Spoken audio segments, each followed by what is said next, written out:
Ganito kalakas ang bagong design ng ating chamber. Ito yung bagong design ng ating butas. Panoorin yung mga kabakal kung paano ginawa.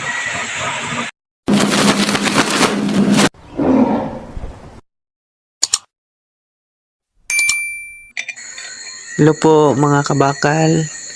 Ito yung bagong design natin. 3 double siya.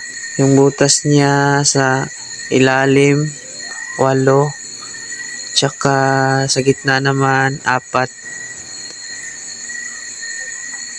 4 yung butas niya. Tsaka sa dulo itong takip 6. 3 double po siya, pwede nating tanggalin kung sakaling mahina na yung apoy or madumi na siya, pwede nating linisin yung mga butas